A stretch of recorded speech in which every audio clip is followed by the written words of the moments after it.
કે જ્યાં તાલુકા પંચાયતમાં બબાલનો મામલો સામે આવ્યો છે। તાલુકા પંચાયતની ચૂંટણી મોકૂફ રાખતા કોંગ્રેસે વિરોધ કર્યો છે।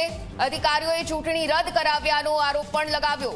આ સાથે ચૂંટણી અધિકારી ડીએન કચરનો घेराव पण કરવામાં આવ્યો। કોંગ્રેસ પાસે 12 અને ભાજપ પાસે 10 બેઠક છે। પ્રમુખ અને ઉપપ્રમુખની હવે 27 મેના રોજ ચૂંટણી યોજાશે। ત્યારે સાંસદ ગેનીબેન ઠાકોર દિયોદર તાલુકા પંચાયત કચેરીએ પહોંચ્યા। પૂર્વ ધારાસભ્ય ગુલાબસિંહ રાજપૂત પણ આ કચેરી ખાતે પહોંચ્યા હતા।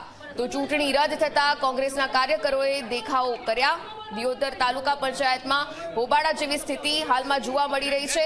તાલુકા પંચાયતમાં ભાજપના સભ્યો વચ્ચે ઉગ્ર રીતે બોલાચાલી કરવામાં આવી રહી છે। દિયોદરમાં પ્રમુખ અને ઉપપ્રમુખની ચૂંટણી હાલ તો રદ કરવામાં આવી।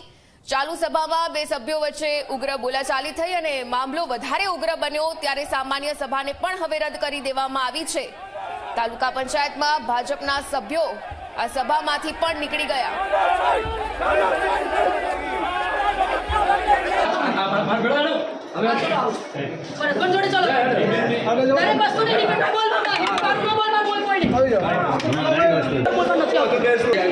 બેન શું ઘટના બની હતી?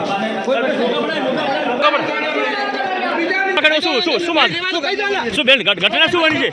બેન ઘટના શું બની છે?